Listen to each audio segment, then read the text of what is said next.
बिस्मिल्लाहिर्रहमानिर्रहीम, अस्सलाम वालेकुम। इंजीनियरिंग डायनेमिक्स का ये 12th लेक्चर है और इरेटिक मोशन लास्ट टॉपिक था जो हमने एंड किया था। इस चैप्टर में लास्ट एक टॉपिक रह गया था और वो था प्रोजेक्टाइल मोशन का। प्रोजेक्टाइल आपने पढ़ा है इंटरमीडिएट में भी, फिर उसके बाद आपने अपने इंजीनियरिंग फ़िज़िक्स के कोर्स में भी यहाँ कीट में पढ़ा होगा। तो ऑलमोस्ट वही है, बस ये है कि प्रॉब्लम्स का जो लेवल है वो थोड़ा सा ज़रा सा और एडवांस होगा। मुश्किल नहीं है, सवाल बिल्कुल आसान ही होंगे, जब आप देखेंगे तो आपको ख़ुद भी समझ में आ जाएगी बात। आज के इस लेक्चर में मैं प्रोजेक्टाइल की बेसिक जो कॉन्सेप्ट हैं, बेसिक जो थ्योरी है और जो मेन उसकी उसकी काइनेमेटिकल इक्वेशंस हैं वो जो है वो आपसे शेयर करूँगा। पढ़ी हैं ये भी आपने ऑलमोस्ट तकरीबन 80% जो है वो वही बातें हैं जो आप पढ़ चुके हैं। प्रोजेक्टाइल लफ्ज़ जो है वो प्रोजेक्शन से निकला है और प्रोजेक्शन का मतलब होता है टू लॉन्च, उछालना किसी चीज़ को, ठीक है। तो ऑब्वियस सी चीज़ है कि if you have some horizontal level, आमतौर पे हम रेफरेंस लेवल हॉरिजॉन्टल ही लेते हैं, ग्राउंड या कोई भी चीज़, उसके ऊपर आपने कोई भी चीज़ है, एक बॉल है इमेजिन कर लें, उसको रख कर अगर आप ग्राउंड के साथ एक सर्टेन एंगल के ऊपर, सपोज़ के इस डायरेक्शन में आप इसे एक सर्टेन वेलोसिटी से लॉन्च कर देते हैं at some angle theta with some speed से v0, then it moves under the influence of gravity. तो इस पर जो वाहिद फोर्स लग रही होगी वो फोर्स ऑफ ग्रेविटी होगी। ज़ाहिर बात है रियलिस्टिकली अगर बात करें तो एयर फ्रिक्शन भी इस पर असर डालेगी, लेकिन यहाँ पे आप आगे देखेंगे इसके बेसिक एजम्पशंस में हम थ्योरी पढ़ते हुए इसको नेगलेक्ट कर देते हैं, एयर फ्रिक्शन को, यानी। तो बहरहाल if something is projected at some angle with respect to the horizontal so that it moves under gravity, यानी फ्री फॉल मोशन ही है एक तरह की, तो that motion is called projectile motion. इसकी बहुत सी एग्जांपल आपको मिल जाएंगी। क्रिकेट में आप अक्सर देखते हैं कि जब बैट्समैन को शॉट खेलता है तो वो जो, यानी अगर किसी ने 50 कर ली है या और से आगे स्कोर कर लिया है तो अक्सर उसको वैगन व्हील कहते हैं, यानी जिस तरह वैगन का पहिया होता है इस तरीके से, क्योंकि वो लगता है ऐसे ही है। वो जब शॉट खेले हुए होते हैं उसने तो वो उसकी जो एक एनिमेशन सी बना के दिखाते हैं कंप्यूटर के ऊपर, तो वो पहिए वैगन के, यानी बैलगाड़ी जैसे होती है या घोड़ा गाड़ी, उसके पहिए की तरह लकड़ी का जो होता है लगता है। तो वो जो शॉट्स खेले हुए होते हैं आप अगर उन्हें देखें तो बिल्कुल इस तरीके से वो जो उसका एक ट्रैक बन रहा होता है, that is a parabolic track, जो सब आप जानते ही हैं। तो वो मोशन जो होती है बॉल की वो एक प्रोजेक्टाइल मोशन होती है। फुटबॉल है, इसी तरीके से कोई और चीज़ है, रग्बी की बॉल है, उसको हिट किया जाता है। ऐसी कोई भी चीज़ जिसे ज़मीन के ऊपर कुछ एंगल से उछाल दिया जाए और उस पर फोर्स ऑफ ग्रेविटी एक्ट कर रही है, उसकी मोशन को प्रोजेक्टाइल कहते हैं। रॉकेट या मिसाइल वगैरह जो होते हैं जिनके अंदर इंजन मौजूद होता है, ठीक है, जैसे गाइडेड मिसाइल होते हैं, जो जहाज़ जो है उसकी हीट को सेंस करते हुए जहाज़ के पीछे जो है वो आता है, वो प्रोजेक्टाइल में शामिल नहीं है। उनके अंदर एक मशीनरी मौजूद है जो उन्हें चला रही है, जबकि प्रोजेक्टाइल को सिर्फ एक दफ़ा फोर्स लगा के उछाल दिया गया, अब उस पर ग्रेविटी की फोर्स लग रही है और वो under the influence of gravity move कर रही होती है। प्रोजेक्टाइल पढ़ते हुए कुछ बुनियादी बातें हम एज्यूम करते हैं, ठीक है, यानी इसमें हम स्टडी को थोड़ा सिंप्लीफाई करते हैं। अगर हम उन बातों को शामिल कर लेंगे तो बहुत कॉम्प्लिकेटेड जो है वो सिचुएशन बन जाएगी। तो इसकी बुनियादी जो थ्योरी है वो समझने के लिए ये कुछ बातें एज्यूम की जाती हैं। ज़ाहिर बात है एयर फ्रिक्शन या इस किस्म के दूसरे जो इन्फ्लुएंस हैं उनको अगर इंक्लूड किया जाए तो प्रोजेक्टाइल बुनियादी उसका कॉन्सेप्ट नहीं बदलेगा, डेफिनेशन सब कुछ यही रहेगी, लेकिन उसकी इक्वेशन थोड़ी कॉम्प्लिकेटेड हो जाएंगी। तो जो रियलिस्टिक प्रोजेक्टाइल्स को जब स्टडी किया जाता है तो वहाँ इन बातों को शामिल किया जाता है। एनीवे, प्रोजेक्टाइल की एजम्पशंस में सबसे बुनियादी और सबसे पहली एजम्पशन हमारे पास ये है कि जब प्रोजेक्टाइल को लॉन्च करते हैं, सब जानते हैं कि प्रोजेक्टाइल की जो ट्रेजेक्ट्री है वो एक पैराबोलिक ट्रेजेक्ट्री होती है। इस तरीके से प्रोजेक्टाइल जो है वो एक सर्टेन हाइट गेन करता है मैक्सिमम, फिर दोबारा ज़मीन पे आता है, लेकिन इस दौरान वो थोड़ा आगे भी जाता है। जितना डिस्टेंस वो हॉरिजॉन्टली कवर करता है आप सब ऑलरेडी जानते ही हैं, that distance is often called the range. और उसकी जो मैक्सिमम हाइट होती है, यानी जो हाईएस्ट पॉइंट उसने अचीव किया होता है उसको यानी मैक्सिमम हाइट ही कहते हैं, that is h, the maximum height. हम यहाँ पे ये एज्यूम करेंगे कि जो प्रोजेक्टाइल हम पढ़ रहे हैं, यानी हमारी जो प्रॉब्लम्स भी हम आगे सॉल्व करेंगे, उन प्रोजेक्टाइल्स की रेंज जो है वो बहुत ज़्यादा नहीं होगी। कितनी ज़्यादा नहीं होगी अभी बताता हूँ। इसी तरीके से हाइट भी बहुत ज़्यादा नहीं होगी। सबसे पहले हाइट को ज़रा देख लें। अगर हाइट ज़्यादा होगी तो उसका इफ़ेक्ट क्या आएगा? हम जानते हैं जैसे जैसे कोई हम हाइट की तरफ जाएं, जी की वैल्यू जो एक्सेलरेशन ड्यू टू ग्रेविटी है उसमें कमी आती है। तो हम जो प्रोजेक्टाइल स्टडी कर रहे हैं वो इतनी हाइट तक नहीं जाएगा कि उसके अंदर जी की वैल्यू में कोई ख़ास कंसिडरेबल जो है उसमें कोई चेंज आए, सही। So that is the point कि we assume that the height of the projectile is not too large so that the value of g can be considered constant। इसी तरीके से रेंज ज़्यादा होने का इफ़ेक्ट क्या होगा अगर प्रोजेक्टाइल बहुत ज़्यादा दूर जा रहा है। सब जानते हैं कि ज़मीन जो है वो एक स्फीयर है, ऑलमोस्ट स्फीयर है, बिल्कुल स्फीयर तो नहीं है, जस्ट फॉर कन्वीनियंस हम स्फीयर ले लें तो यहाँ पे कोई हर्ज नहीं है। अब इमेजिन करें अगर ये अर्थ जो है उसको एज अ स्फीयर, तो ये अगर फ़र्ज़ कर लें एक लॉन्चिंग पॉइंट है प्रोजेक्टाइल का, और यहाँ आके प्रोजेक्टाइल जो है वो ज़मीन पे गिरता है, इस तरीके से उसे उछाला जाता है, ये उसकी ट्रेजेक्ट्री, और यहाँ कहीं आके वो गिरता है। हाइट इसकी ठीक है, हाइट भी ज़्यादा है, लेकिन असल यहाँ मेरे लिए नोटेबल चीज़ क्या है, इसकी रेंज है। अब इस रेंज के दौरान आप देखें तो ज़मीन जो है वो कर्व है, ज़मीन हमें फ्लैट नज़र आती है, इसलिए कि हमारी एक तो विज़न जो है हम आँख से बहुत दूर तक नहीं देख सकते। फिर अब ज़ाहिर बात है जहाँ हम शहरों में यहाँ रह रहे हैं तो यहाँ हमें ज़्यादा डिस्टेंस तक देखने का मौका भी नहीं मिलता, इमारतें हैं, मकान, ये सब मौजूद हैं। लेकिन इवन आप किसी खुले इलाके में भी चले जाएँ या आप जैसे समंदर के किनारे अगर जाएँ तो आपको ज़मीन का ये जो खम है, कर्वेचर है, इसको ऑब्ज़र्व करने का मौका मिलेगा। आप इमेजिन कर सकते हैं कि आप नेकेड आई से डायरेक्ट आँख से तो नहीं देख सकते, लेकिन टेलीस्कोप यूज़ कर सकते हैं। सपोज़ कर लें कि अगर कोई शख्स यहाँ खड़ा हो, यहाँ उसने एक टेलीस्कोप लगाई और यहाँ से वो किसी शख्स को जो यहाँ खड़ा है उसे देखे,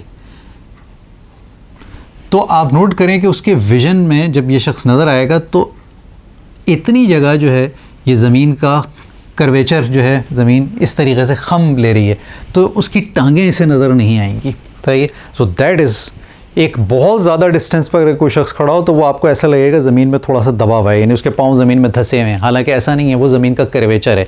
ये चीज़ आप समंदर के किनारे ऑब्ज़र्व कर सकते हैं। अगर आप बहुत दूर निगाह डालें, अक्सर पानी के जहाज़ खड़े होते हैं, इवन आप क्लिफ्टन जो कराची बीच है यहाँ पे भी अगर चले जाएं तो आपको नज़र आता है वो जहाज़ बहुत ज़्यादा पानी में गहराई में दिखाई देते हैं, हालांकि वो उतनी गहराई में नहीं होता क्योंकि वो जहाज़ भी इसी तरीके से मौजूद होते हैं। तो ज़मीन का समंदर के ऊपर ज़ाहिर है जो पानी है वो भी ज़मीन की शेप के हिसाब से कर्व है। तो तकरीबन 3 मील के डिस्टेंस पर जो है अगर हम देखें, ऑब्ज़र्व करें टेलीस्कोप से किसी चीज़ से, तो ज़मीन का कर्वेचर दिखाई देने लगता है, महसूस होने लगता है, ठीक है। इसका इफ़ेक्ट क्या पड़ेगा? इसका इफ़ेक्ट ये पड़ेगा कि जी की डायरेक्शन भी वेरी करेगी। हम सब कहते हैं ज़मीन हर चीज़ को अपने सेंटर की तरफ अट्रैक्ट करती है, तो अगर ये स्फीयर है, ये सेंटर ऑफ अर्थ है, तो यहाँ अगर कोई चीज़ मौजूद है तो ये ग्रेविटी की, फोर्स ऑफ ग्रेविटी यानी और एक्सेलरेशन ड्यू टू ग्रेविटी की ये डायरेक्शन है। यहाँ अगर कोई मौजूद है ज़मीन के तो ज़मीन उसको इस तरफ अट्रैक्ट कर रही होगी। तो यहाँ से यहाँ तक जाते जाते आप इमेजिन करें कि जी जो है वो फिक्स नहीं होगा, उसकी डायरेक्शन भी चेंज हो रही होगी, सही है। तो ये ज़मीन के कर्वेचर की वजह से ही होता है। अगर यहाँ ये कहीं से प्रोजेक्टाइल गुजर रहा होगा तो जी इधर होगा, यहाँ कहीं बिल्कुल ऐसे नहीं होगा क्योंकि ज़ाहिर बात है they have to be towards the centre. अब ये तो यहाँ कहीं जा रहा है, so it has to be slightly in this direction. इसी तरीके से यहाँ से पास हो रहा होगा तो जी का वेक्टर ऐसे होगा। इसका मतलब है अगर इतने बड़े रेंज का प्रोजेक्टाइल लिया जाए कि जिसमें ज़मीन के कर्वेचर का इफेक्ट भी आ रहा हो, तो फिर जी का जो वेक्टर है, यानी जी एक वेक्टर है, ज़ाहिर बात है इसका एक मैग्नीट्यूड भी है, एक डायरेक्शन भी है, तो इसकी डायरेक्शन वेरी करना शुरू कर देगी। तो बहुत हाई रेंज का इफेक्ट क्या आएगा, जी की डायरेक्शन वेरी करेगी। बहुत ज़्यादा हाइट का इफेक्ट क्या आएगा, जी का मैग्नीट्यूड वेरी करेगा। तो हम ये एज्यूम करते हैं कि हमारे प्रोजेक्टाइल जो हम स्टडी कर रहे हैं अपने इस कोर्स में, उनकी रेंज और हाइट इन कंडीशंस से बिल्कुल कम है, लिहाजा जी एक मुकम्मल कांस्टेंट वेक्टर होगा, ना उसकी मैग्नीट्यूड में चेंज आएगा ना उसकी डायरेक्शन में चेंज आएगा, सही। So that is one basic assumption. इसी तरीके से एक और बड़ा इंटरेस्टिंग इफ़ेक्ट जो कि आपने हो सकता है कभी सोचा भी हो, प्रोजेक्टाइल की मोशन पर एक और चीज़ भी इफ़ेक्ट करती है रियल प्रोजेक्टाइल की। अगर एक प्रोजेक्टाइल यहाँ से लॉन्च किया गया और अगेन कि वो एक बहुत बड़ी रेंज का प्रोजेक्टाइल अगर हो, प्रोजेक्टाइल ए पॉइंट से लॉन्च किया गया और वो बी पे आके गिरता है, तो सब जानते हैं कि ज़मीन जो है वो रुकी हुई नहीं है, वो अपने सेंटर के गिर्द घूम रही है, रोटेट कर रही है। फ़र्ज़ कर लें कि ये हम नॉर्थ पोल से ज़मीन को देख रहे हैं और ज़मीन यूं घूम रही है, तो इट मीन्स दैट कि अगर एक प्रोजेक्टाइल का टारगेट जो है वो पॉइंट बी था तो ज़मीन भी यूं घूम रही है, तो प्रोजेक्टाइल जब यहाँ से चलना शुरू होगा तो ज़मीन भी उसके साथ साथ इस तरीके से बेंड हो रही है तो उसका इन्फ्लुएंस ये आ सकता है कि प्रोजेक्टाइल यहाँ गिरने के बजाय, ये पॉइंट तो आगे जा चुका होगा, यहाँ कहीं आके गिरेगा और फिर टारगेट से ऑफसेट हो जाएगा। सही है। ये जो मिसाइल्स वगैरह बड़े स्केल पे फायर किए जाते हैं, ठीक है, तो उनमें ज़मीन की रोटेशन और इन सारे इन्फ्लुएंसेस को जो है वो काउंट करना पड़ता है। इवन जहाज़, जो हमारे जो पैसेंजर जहाज़ वगैरह होते हैं, या इवन जो एयरफोर्स के जहाज़ भी होते हैं, जब जहाज़ ज़मीन को छोड़ देता है और हवा में चला जाता है तो नीचे ज़मीन रुकी हुई नहीं है, वो घूम रही है। अब वो ज़मीन पे किस डायरेक्शन में जा रहा है, कहाँ है, ज़मीन की रोटेशन हर जगह, उसका इफ़ेक्ट जो है वो एक जैसा नहीं है, डिपेंड करता है आप किस यानी डायरेक्शन में। यहाँ से अगर एक जहाज़ टेक ऑफ लेता है और उसे यहाँ किसी एयरपोर्ट पे उतरना है तो ये एयरपोर्ट फिक्स नहीं है, वो नीचे मूव कर रहा है। तो ये रियल प्रोजेक्टाइल में ये सब चीज़ें काउंट की जाती हैं। यहाँ हम ये एज्यूम करेंगे कि प्रोजेक्टाइल चूँकि रेंज बहुत ज़्यादा नहीं है तो जब वो जंप लेगा तो वो बहुत जल्दी ही अपने टारगेट पर पहुँच जाएगा। इस दौरान टारगेट अपनी जगह से कोई ख़ास कंसिडरेबल उसमें जो है वो चेंज नहीं आएगा। सही। So rotation of earth for us is negligible. The last and very important assumption is that कि प्रोजेक्टाइल पे लगने वाली वाहिद फोर्स जो है, यानी जब इसको हमने उछाल दिया और ये मूव कर रहा है तो इस पे जो वाहिद फोर्स लग रही है वो इसका वेट यानी फोर्स ऑफ ग्रेविटी है। But there has to be air friction. Air friction real projectile पर असर डालती है। इवन फुटबॉल में भी आप देखते हैं अक्सर जब जो फ्री किक जिसे कहते हैं, जब वो हिट मारी जाती है तो गोलकीपर के लिए अक्सर बहुत मुश्किल होता है बॉल को रोकना, क्योंकि अक्सर बॉल जो है जब वो हिट होती है तो वो हवा में स्विंग होती है इस तरीके से, तो वो जो स्विंग आता है उसके अंदर वो एयर का ही इफेक्ट होता है। तो प्रोजेक्टाइल जो है उस पर एयर इन्फ्लुएंस करती है, ठीक है, लेकिन for simplicity we assume that the air friction is negligible. So the only force acting on the projectile is the weight, force of gravity. सही है। इसका इफेक्ट क्या आएगा मैं अभी उस पर आता हूँ, यानी इसका इन्फ्लुएंस क्या होगा, जो हमारे लिए याद रखने की चीज़ है, जो हम डेरिवेशन भी कर रहे होंगे और इवन जब हम प्रॉब्लम भी सॉल्व कर रहे होंगे तो हमें वो कॉन्सेप्ट जहन में रखना होगा। फर्स्ट ऑफ ऑल हमें ये समझना होगा कि जब प्रोजेक्टाइल को ज़मीन से कुछ एंगल पे, सपोज थीटा एंगल पे रख के लॉन्च किया जाता है और ज़मीन को हम एक्स एक्सिस मान लेते हैं और हाइट को हम वाई एक्सिस एज्यूम कर लेते हैं, तो प्रोजेक्टाइल की जो वेलोसिटी का वेक्टर है, इसका मतलब है वो ज़मीन के साथ यानी एक्स एक्सिस के साथ सम एंगल से थीटा बना रहा होगा। तो फिर इसका मतलब वेलोसिटी जो है उसका कोई वेलोसिटी जो है वो ना एक्स पर है ना वाई पे, so it has to be resolve into components.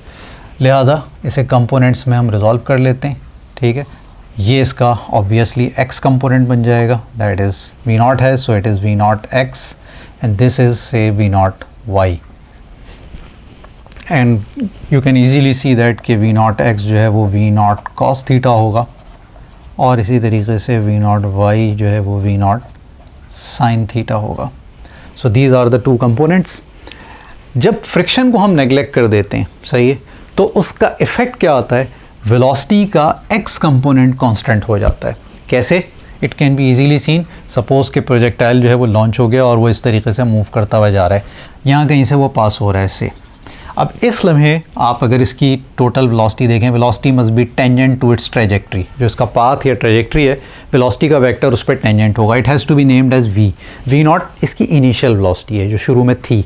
अब इसकी वेलोसिटी ज़्यादा टाइम के साथ चेंज हो रही है, so we after a time t, यहाँ से लॉन्च हुआ था, after a time t it is at some point p and it has a velocity v।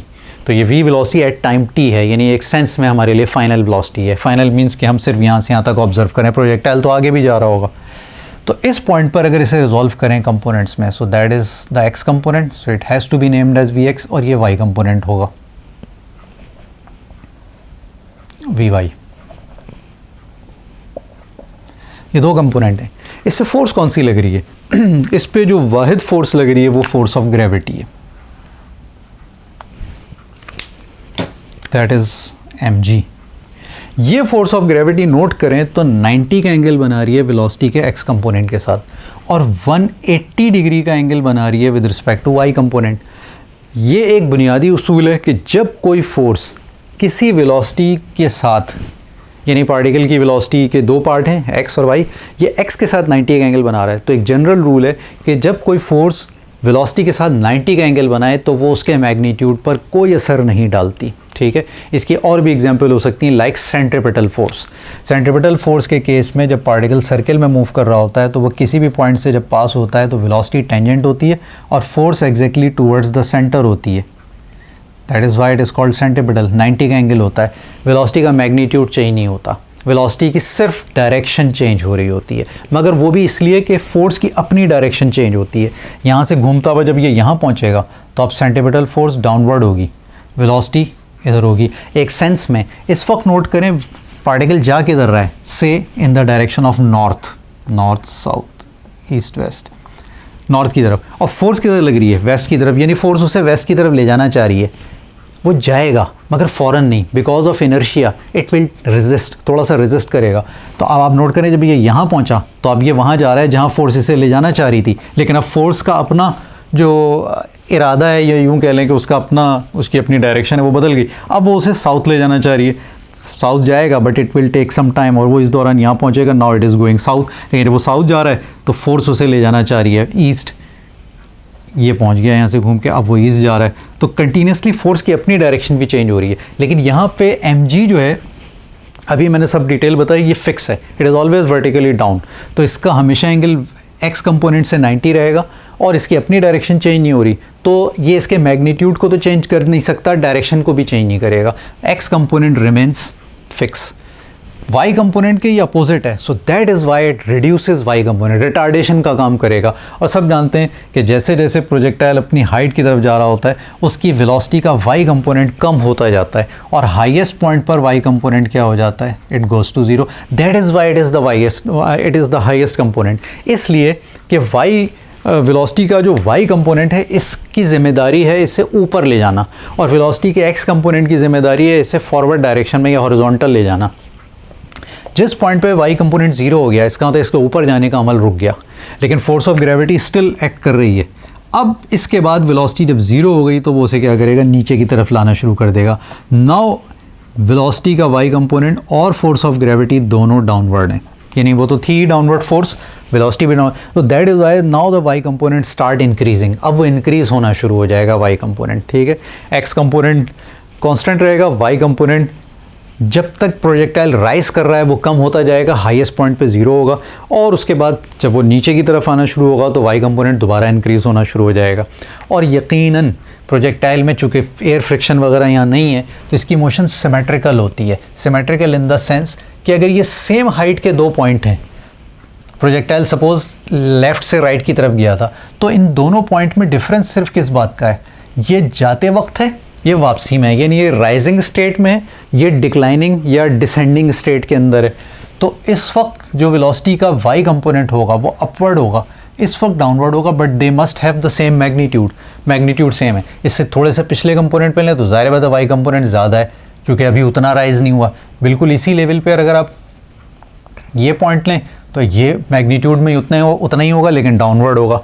While the x component remains constant, बिल्कुल कांस्टेंट रहता है x कंपोनेंट, ठीक है, ठीक है। ओवरऑल अगर इस x और y कंपोनेंट के बिहेवियर को देखा जाए तो कुछ इस तरीके से होगा।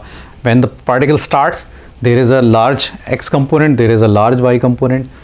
ये ब्लू कलर का वेक्टर x कंपोनेंट को शो कर रहा है, और आप देख सकते हैं थ्रू आउट द मोशन, शुरू से लेके आखिर तक x component is the same, बिल्कुल फिक्स है, उसकी हर जगह वैल्यू वही है जो उसकी इनिशियल वैल्यू थी v0x।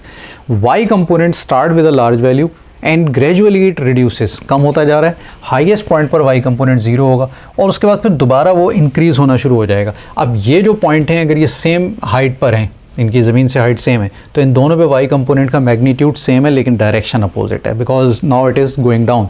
ये भी इसी तरीके से सेम लेवल पर हैं, so these two vectors must be equal, but this is downward, this is upward. और लास्ट में ज़मीन को हिट करने से एक लम्हा पहले y कंपोनेंट एग्जैक्टली वही होगा जो वो स्टार्ट में था, सही। ये सब लेकिन उस सूरत में ये ख्याल रखें कि ये दोनों पॉइंट सेम लेवल के ऊपर हैं, सही। फ़र्क हो सकता है, जनरली प्रोजेक्टाइल किसी ऊंचाई से लॉन्च किया गया और वो नीचे चला गया, लेकिन सेम हाइट है अगर, तो सेम हाइट पर प्रोजेक्टाइल के y कंपोनेंट की वैल्यूज़ सेम होती हैं, but they are downward.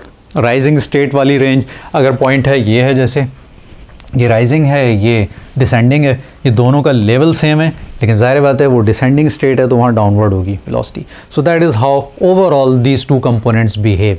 This is just because there is the only force acting on the projectile is force of gravity. Friction होती तो ज़्यादा प्रोजेक्टाइल के x कंपोनेंट को भी इन्फ्लुएंस करती, y को भी करेगी, y इससे पहले जो है वो ज़ीरो हो जाएगा, क्योंकि ऊपर जब वो राइज़ कर रहा है तो फ्रिक्शन, ग्रेविटी तो उसे अपोज कर ही रही है, फ्रिक्शन भी अपोज करेगी, तो इतनी हाइट तक नहीं जाएगा। इसी तरीके से आगे जा रहा है तो वेलोसिटी का x कंपोनेंट भी मुतासर होगा, तो वो उतना दूर तक नहीं जाएगा। इसका मतलब मजमूई तौर पे फ्रिक्शन अगर शामिल कर ली जाए तो इसकी रेंज और हाइट दोनों बग़ैर फ्रिक्शन के जितनी है, फ्रिक्शन की मौजूदगी में उससे कम हो जाएंगी, सही, जो कि ऑब्वियस है। So that is how it behaves. अच्छा, अब क्विकली हम देखते हैं कि इसकी इक्वेशंस ऑफ मोशन क्या हैं, जनरल इक्वेशंस। प्रोजेक्टाइल की जनरल इक्वेशंस ड्राइव करने के लिए, ठीक है, ये फिगर आपके सामने है, इसमें सिंपल मैंने किया ये कि एक्स और वाई कोऑर्डिनेट सिस्टम लिया और कहीं भी एक पॉइंट ए ले लिया जहाँ से प्रोजेक्टाइल लॉन्च हो रहा है। ज़रूरी नहीं है कि प्रोजेक्टाइल हमेशा ओरिजिन से लॉन्च करे, ऑब्वियसली ये पॉइंट आपकी मर्ज़ी पे भी डिपेंड करता है, लेकिन गिवन होता है सवाल में। बेशतर सवाल ऐसे ही होंगे जिसमें ओरिजिन से स्टार्ट ले, लेकिन ज़रूरी नहीं है कि हमेशा ओरिजिन से स्टार्ट ले। लिहाजा हम इसकी जो इक्वेशन यहाँ ड्राइव करेंगे वो जनरल इक्वेशन है। It start at some point anywhere, a point है जिसके कोऑर्डिनेट हैं एक्स नॉट वाई नॉट, यानी ये जो हाइट है ये वाई नॉट है और ये जो ओरिजिन से हॉरिजॉन्टल फासला है वो एक्स नॉट है। After a time T, in a time T, वक्त टी गुजरने पर, यानी स्टॉप वॉच हमने यहाँ ऑन की थी, ये पॉइंट बी तक पहुँच गया। ज़ाहिर है और आगे भी जा रहा होगा, हमने सिर्फ इसे एक सर्टेन इंस्टेंट के लिए ऑब्जर्व किया। बी पॉइंट के कोऑर्डिनेट हैं एक्स वाई, इसका मतलब है कि जो ये डिस्टेंस है ये एक्स है और ये जो हाइट पूरी यहाँ से यहाँ तक बनती है वो वाई है। So that is its final destination, final point. मुझे x और y, ये जो फाइनल वैल्यूज़ हैं आफ्टर अ टाइम t, इनकी वैल्यूज़ चाहिए in terms of x not and y not and other given factors. The projectile is launch with v not velocity at some angle theta, v not velocity से certain angle theta पे इसे launch किया गया। अब obviously x और y independent होते हैं, ये ख्याल रखें, बड़ा इंपॉर्टेंट है। जो डिस्टेंस ये हॉरिजॉन्टली कवर कर रहा होता है और जो वर्टिकल, ये एक दूसरे से इंडिपेंडेंट होते हैं कम्प्लीटली, ठीक है। अगर मैं ये कहूँ कि ये इक्वल, मेरे दोनों हाथ इक्वल हाइट पर हैं, इस जगह से मैं ये मार्कर मेरे हाथ में मैं इसे ड्रॉप कर दूं और इस जगह इसी लेवल से एक और मार्कर को मैं इस तरह करके फेंकूं, तो ये जब मूव करता हुआ ज़मीन पे आएगा और इसे यहाँ से सिर्फ छोड़ दिया, इन्हें सेम टाइम लगेगा, ये एक साथ ज़मीन को हिट करेंगे क्योंकि दोनों की जो वर्टिकल हाइट है वो सेम है। ये सिर्फ ड्रॉप कर दिया गया, यानी इस तरीके से सीधा नीचे जा रहा है और इधर वाले को लॉन्च किया गया यानी प्रोजेक्टाइल की तरह, तो वो जो उसका आगे जाने का अमल है वो उसके नीचे जाने के अमल को मुतासर नहीं करेगा।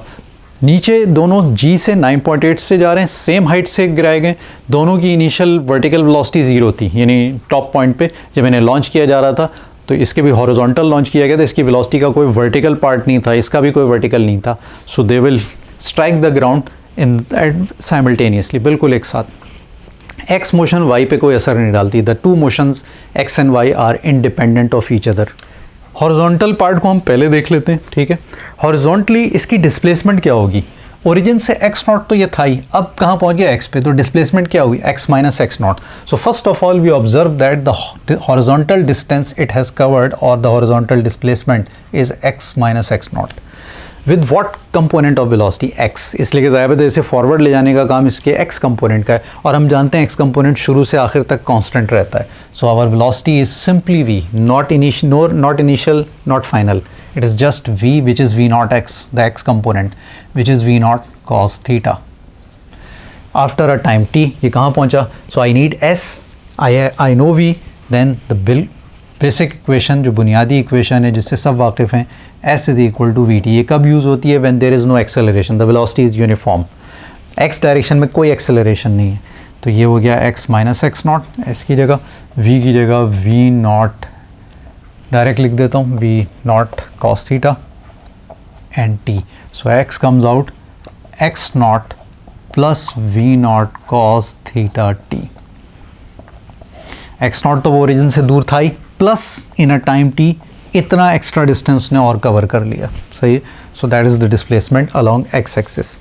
Now we are interested in the vertical motion, vertical displacement जो कि y फाइनल है, इनिशियल y नॉट थी। So the displacement which you can say s, चलें ऐसे ही लिख देता हूँ, वैसे तो हाइट है, it is y minus y not, there is an acceleration minus g, सही है, acceleration due to gravity is downward with what velocity, velocity is changing. तो इनिशियल वेलोसिटी क्या होगी, initial velocity means the initial component y component, the initial y component which is v not sine theta. Then after a time t कहाँ होगा, everybody knows that कि जब accelerated motion हो, distance time के function के हिसाब से s, और ये यूनिफॉर्म कांस्टेंट एक्सेलरेशन है, so we can use our equations of motion. So s is equal to v i t plus half a t square. So s is y minus y naught, vi is v naught sin theta, t, a is minus g, so it is minus g by 2 into t square। Rearrange कर लें, so y is equal to y not, इधर आके add हो गया, plus v not sine theta t minus g by two t square. तो that is the y part, यानी y direction में इतनी डिस्प्लेसमेंट हुई होगी. ये दोनों जनरल इक्वेशन है, ठीक है, आपके सामने. ये इसकी x डिस्प्लेसमेंट बता देगी, y की दोनों मिल गई, तो आपको फाइनल पॉइंट पता चल गया वो आफ्टर अ टाइम t कहाँ पहुँच चुका है, प्रोवाइडेड यू नो दैट कि कितनी वेलोसिटी से, स्पीड से लॉन्च किया गया था, कितने एंगल पे लॉन्च किया गया था. सही. सो दैट इज़, ये इक्वेशन प्रॉब्लम सॉल्व करने में काम आएगी. लेकिन अक्सर सवाल ऐसे भी होंगे कि जिनमें टाइम इन्वॉल्व ही नहीं होगा. आपको कुछ इन्फॉर्मेशन दी हुई है, एक्स नॉट दिया हुआ है, वाई नॉट दिया हुआ है, जी की वैल्यू पता है, स्पीड पता है फॉर एग्जाम्पल, और आपको वाई चाहिए फॉर एग्जांपल या एक्स चाहिए फाइनल, तो आपको टाइम उसमें दिया हुआ नहीं है. तो ट्रेजेक्ट्री की इक्वेशन भी यूज़ की जा सकती है. ट्रेजेक्ट्री में ये जो पाथ है इसका, that is a parabolic path. इसकी एक्सप्रेशन तो वो बहुत आसान है. ये दोनों भी पैराबोला की ही इक्वेशन है. जैसे सब जानते हैं कि y की पावर 1 है, यहाँ डिपेंडेंट वेरिएबल y है, और टाइम इंडिपेंडेंट वेरिएबल जिसकी मैक्सिमम पावर 2 है. So it's a quadratic equation. तो आपको याद होगा ग्राफ जब बताए थे तो उसमें ये बताया था मैंने कि दैट इज़ अ पैराबोला. ये दोनों मजमूई तौर पे पैराबोला की इक्वेशन है, लेकिन ये पैरामीट्रिक इक्वेशन है. अब मैं पैरामीट्रिक इक्वेशन की इस वक्त डिटेल में नहीं जा सकता. ये x टाइम का फंक्शन है, यहाँ y टाइम का फंक्शन है. अगर इन दोनों में से टाइम एलिमिनेट कर दिया जाए तो एग्जैक्टली इस तरह की expression y is equal to a x square, यानी some constant into x square type की इक्वेशन बन जाएगी. टाइम बीच में से एलिमिनेट हो जाएगा. So mainly what we need to do, we have to eliminate time. That is the equation of the trajectory. अक्सर सवाल उससे भी मैं समझता हूँ, मुझे ऐसा फील होता है कि वो ज़्यादा आसानी से सॉल्व हो जाते हैं. जब टाइम नहीं दिया हुआ, ना पूछा गया, तो हमें टाइम वाली ये दोनों इक्वेशन यूज़ करने के बजाय हम वो सिंगल इक्वेशन यूज़ कर सकते हैं. आप देखेंगे जब आप प्रॉब्लम करेंगे. We just need to eliminate t in between. इनमें से टी एलिमिनेट करना है. आसान तरीन तरीका है. ये लीनियर इक्वेशन है, इसमें x की पावर भी 1 है, t की भी 1 है. इसमें से t निकाल कर इसमें अगर रख दिया जाए तो t एलिमिनेट हो जाएगा, और जस्ट हम उसको सिंप्लीफाई कर लें थोड़ा बहुत जो भी स्टेप करने. So the easiest way is we rewrite that equation. वो जो फर्स्ट इक्वेशन में उसमें से अगर t अलग करूँ तो आप समझ सकते हैं कि x माइनस एक्स नॉट आएगा, उधर v नॉट कॉस थीटा है, वो डिवाइड में आ जाएगा v नॉट कॉस थीटा. तो t आ जाएगा x minus x not upon v not cos theta. अगर हम फॉर टाइम बीइंग इसको 1 इसको 2 कह दें, सो दैट बिकम्स इक्वेशन 3. ये इक्वेशन 1 ही है, उसको रीअरेंज कर लिया. ये t की वैल्यू इन इक्वेशन 3 से t की वैल्यू अगर मैं यहाँ और यहाँ इक्वेशन 2 में रख दूँ तो ये टाइम एलिमिनेट कर देगी. So putting 3 in 2, y is equal to y naught plus v naught sin theta. t की जगह x minus x not upon v not cos theta आ जाएगा, माइनस जी बाई 2, फिर t ही दोबारा है, अगेन उसकी जगह x minus x not upon v not cos theta आएगा, होल स्क्वायर आ जाएगा. t get eliminated. Now y is a function of x, which is parabolic equation है क्योंकि y की पावर 1 है और x की यहाँ पावर 2 है. So it is in general something like that. अब एक्स्ट्रा टर्म भी है, ज़ाहिर बात है, उनके फिर मैंने मीनिंग आपको बताई थी जब ग्राफ बता रहा था. और एक ख़ास बात, इसकी जो x की टर्म है वो नेगेटिव है. तो ये पैराबोला यकीनन इस तरह का पैराबोला नहीं है, ये पैराबोला डाउनवर्ड है, यानी इस तरीके से है, मूविंग अप नहीं है. यानी इसको हम एक तरह से आप कह सकते हैं कि ये कॉनकेव है, ये कॉन्वेक्स टाइप का पैराबोला है. सही. So that is because of that negative sign. हम ज़्यादा मालूम है कि प्रोजेक्टाइल की ट्रेजेक्ट्री इस तरीके से होती है. इसको सिर्फ सिंप्लीफाई करना है, which is straightforward. y is equal to y not plus v not cancel, sine upon cos becomes 10. So it is 10 theta x minus x not. इसको थोड़ा सा रीअरेंज कर लें, g upon 2, this becomes v not square, square जब खुलेगा cos square theta times x minus x not का whole square. Numerator अलग कर दिया. मैंने इसलिए इस तरह से लिखा है क्योंकि वेरिएबल और कॉन्स्टेंट्स को अलग किया जाए. थीटा वी नॉट जी सब कॉन्स्टेंट है. वी नॉट जिस वेलोसिटी से उछाला था वो हो गई एक बात फिक्स. थीटा जिस एंगल से लॉन्च किया गया था, इसी तरह जी की वैल्यू फिक्स है. तो these are variable. y x जो यहाँ दो जगह आ रहा है. So that is the expression of the trajectory of a projectile. Time eliminate हो चुका है. सही. अक्सर प्रॉब्लम्स में ये भी काम आएगी हमारे. So we are going to end the lecture. ये मैंने ऊपर प्रॉब्लम डिस्प्ले कर दी हैं जो आपने इसके करने हैं. ठीक है, मैं इसमें से नेक्स्ट लेक्चर में चंद सवाल करा दूंगा, बाकी आप ट्राई कर लीजिएगा. ठीक है, so we end the lecture here. अस्सलाम वालेकुम।